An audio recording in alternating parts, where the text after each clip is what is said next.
November 24, 1971, a man who came to be known as D.B. Cooper used a bomb threat to hijack a flight from Portland, Oregon, to Seattle, Washington. On board the Boeing jet he had a bourbon and soda, smoked cigarettes and gave a flight attendant a note that said he had a bomb.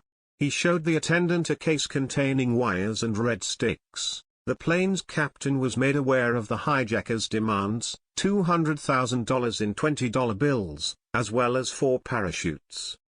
Getting the money and parachutes ready took a few hours, so the flight circled in the air. After making it to Seattle, 36 passengers and 2 crew members disembarked in exchange for the ransom. The plane, staffed by 4 remaining crew members, 2 pilots, a flight engineer, and a flight attendant, then took off for Mexico City. While the crew was in the cockpit, Cooper lowered the stairs at the back of the plane and jumped out shortly after 8 p.m. While the jet continued to Reno, Nevada after the flight, sketch artist portraits of the hijacker were created. The FBI described Cooper as white male, 6 feet 1 inch tall, 170 to 175 pounds, age mid-40s, olive complexion, brown eyes, black hair, conventional cut, parted on left. FBI agents collected evidence, including the hijacker's clip-on necktie and 8 cigarette butts, though Cooper hadn't left his ransom note behind. Agents also undertook ground searches and conducted interviews. More than 800 suspects would come to the Bureau's attention over the first 5 years of the investigation. One theory of the case is that Cooper didn't survive, succumbing either to his jump or the conditions in which he landed. He left the plane during a storm, amid 200-mile-per-hour winds, and might not have been able to deploy his chute. Even if his parachute did open, it was not a type that could be steered.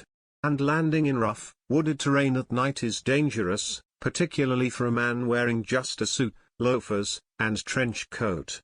Law enforcement were in the air following the hijacked flight but didn't see Cooper's jump. In 1980, a boy camping with his family found $5,800 buried on the banks of Washington's Columbia River. Serial numbers on the bills linked them to the Cooper case. However, the location of this discovery, near Portland, Oregon, was several miles from Cooper's suspected jump zone of Ariel, Washington. Recent case movements. In 2016, the FBI announced it was closing the book on its Cooper investigation in order to redirect resources. And they also announced that the Bureau's existing evidence will be preserved. However, Cooper's cigarette butts from the flight, which could contain DNA, are missing.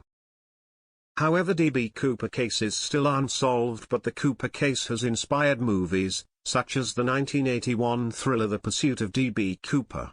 Documentaries like the History Channel's D.B. Cooper, Case Closed. Thanks for watching the video. Please like, comment, share the video.